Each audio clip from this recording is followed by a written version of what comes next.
It's time for Ask Mike Mondays. Mike answers one listener's question every week. Here's Michael Becker and Paul Peebles. Welcome to Ask Mike Mondays. I'm your host, Paul Peebles, National Underwriter for Old Capital. And joining me today is the mayor himself, the guy who owns 5,600 apartment units in the Dallas-Fort Worth area, 27 large apartment buildings. He's gone from being a banker to being owner of large apartments. The man himself, we're going to push you because now you're buying a building in Austin, which is the capital. Maybe the governor? Yeah, the governor of apartments in Austin, Mr. Michael Becker. Hey, Paul. So Michael, who has done a great job with SPI, and we really appreciate him sitting in and kind of going through some of the things, teaching us what's going on in the multifamily space. And so what's going on in the Old Capital space? Oh, yeah. We're rapidly approaching. It's pretty much last call. September 13th at the AT&T Stadium where the Cowboys play is the second annual Old Capital Conference. Keynote speaker Roger Staubach, great networking, all the players in the multifamily space that you want to know. If you're serious about doing that, it's going to be there. We're going to have a great turnout, ton of vendors. So it's going to be, I believe, the best networking event you can go to. So there'll be some great educational content, but the networking there is going to be unbelievable. So if you guys find any value in this podcast, you guys want to take the multifamily either as a investing, either as a passive or as a sponsor seriously, this is certainly the place I would strongly recommend that you consider coming out to. It's pretty inexpensive. I think we just raised the prices recently, so a little bit over $300 will get you a ticket there. It also has lunch and networking cocktails at the end. So certainly come out, join us out there. We look forward to seeing you guys on September 13th. Just go to oldcapitalpodcast.com to get your tickets. Some great information. So today the question is for Michael. Michael, I am thinking about buying an apartment building, a little bit over $1 million. I'm looking to put on permanent debt. It's my first transaction. Is that a good idea? This question is pretty timely. I saw an email this morning as we record this that jogged my memory. So go back about 6-7 years ago when I worked at Wells Fargo. Paul and I put a loan on a 30 or so unit apartment building for one of our clients, and they owned it for 18, 24 months, something like that. And they sold it to another client, and Paul put a loan on it for the buyer of that deal. And he owned it for about, I think I did too. I think I was on both of those loans. Was that right, Paul? I'm pretty sure I did loans on both of them. I think so. And we did so many loans, it's hard to keep a track. So I loaned on that, I think, twice when I was still at Wells Fargo. And then, 2-3 years ago, he sold it to this next group that I believe Paul put a loan on it at that time as well. No. Maybe not. I can't remember. Anyways, with the last group, they ended up putting a Fannie Mae 10-year fixed rate loan on this deal with a large yield maintenance prepayment penalty on it. So they were able to barely squeeze in the small balance program.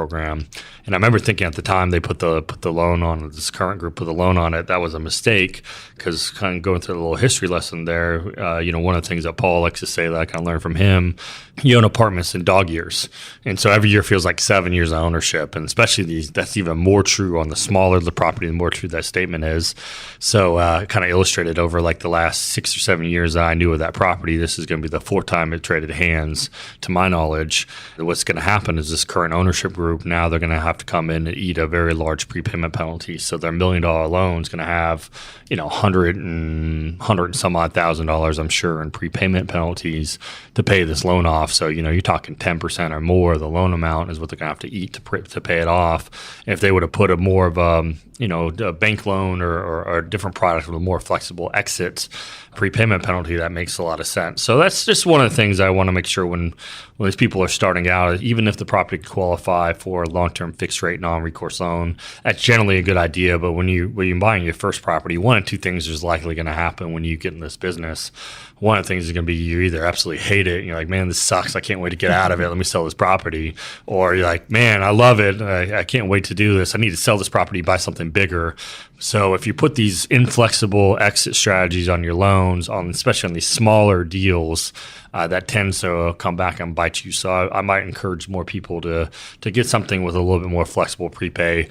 What is available today that wasn't really prevalent when that last loan was put on, I don't think, is a Freddie Mac small balance program. That's got a step down in declining prepayment penalty, which is much more manageable than the yield maintenance. So that's a good alternative that's available today that wasn't a few years ago. Yeah, a good alternative is the Freddie Mac small balance loan, but also the Fannie Mae small balance loan too. And that it has a 7/6 arm. And what I mean by that it has an adjustable rate for the first, say, 7 years. And if you want to keep it with an adjustable rate, which is going to be below market right now, let's say the interest rates are at, say, 5%, that would probably be about 4.10.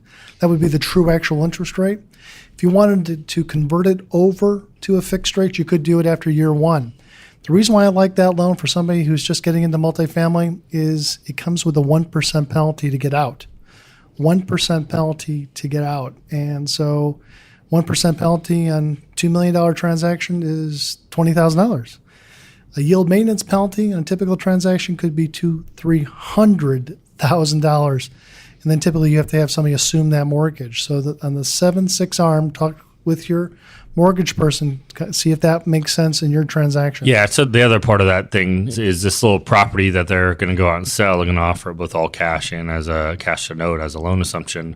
But the next buyer of this deal is going to be someone that's their first property because, like I mentioned, either one or two things happen. Either you love this business, you want to scale up, or you hate it, you just want to get out. So that a group like mine would never go in and buy a 30-unit deal because it's just not efficient, too small.